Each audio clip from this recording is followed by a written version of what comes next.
নমস্কাৰ বন্ধু বান্ধৱীসকল, স্বাগতম জনাইছোঁ মৰমজান চেনেলটোলৈ। বন্ধু বান্ধৱীসকল, আজি মই আপোনালোকক জনাব খুজিছোঁ যে মানুহ কিয় দুখীয়া হয়।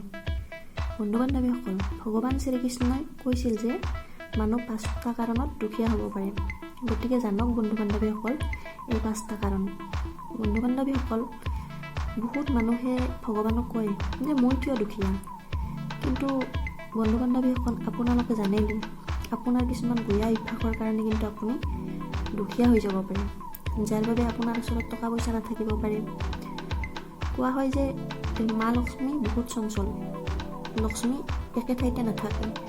গতিকে মা লক্ষ্মীক প্ৰসন্ন কৰি ৰখাটো বহুত প্ৰয়োজনীয়, কাৰণ য'ত মা লক্ষ্মী বাস নাথাকে, বাস নকৰে, তাত দৰিদ্ৰতাই কিন্তু বাস কৰে।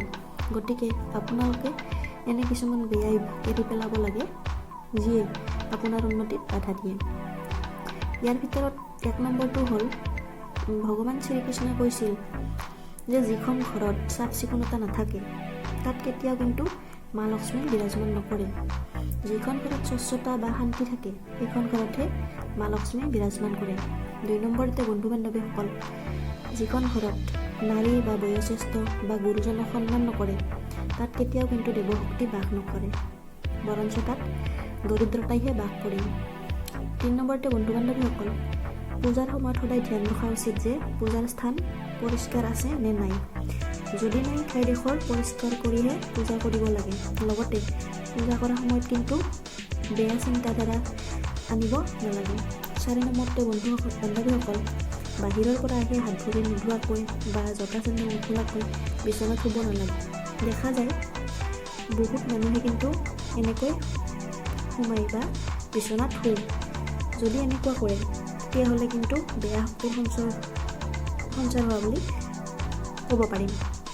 লগতে বন্ধু বান্ধৱীসকল, ঘৰত যদি জোতা চেণ্ডেল ওলোটাকৈ ৰখা হয় তেতিয়াও কিন্তু মা লক্ষ্মী প্ৰসন্ন হয় বুলি কোৱা হয় বা ধনহানি হয়। 5 নম্বৰতে বন্ধু বান্ধৱীসকল, পাকঘৰ বা ৰান্ধনি ঘৰটো সদায় কিন্তু চাফ চিকুণ কৰি ৰাখিব লাগে, তেতিয়াহে মা লক্ষ্মী প্ৰসন্ন থাকে। যদি বন্ধু বান্ধৱীসকল পাকঘৰটো যদি লেতেৰা হৈ থাকে বা দুৰ্গন্ধময় হৈ থাকে তেতিয়া কিন্তু মা লক্ষ্মী তাত বিৰাজমান নকৰে। আৰু এটা কথা বন্ধু বান্ধৱীসকল, আপোনালোকে ৰাতিপুৱা সূৰ্য উদয় হোৱাৰ আগতে উঠিব লাগে। বন্ধু বান্ধৱীসকল, এয়ে আছিল আজিৰ এই ভিডিঅ'টো। যদি ভাল পালে ভিডিঅ'টো তেনেহ'লে লাইক কমেণ্ট শ্বেয়াৰ নিশ্চয় কৰিব।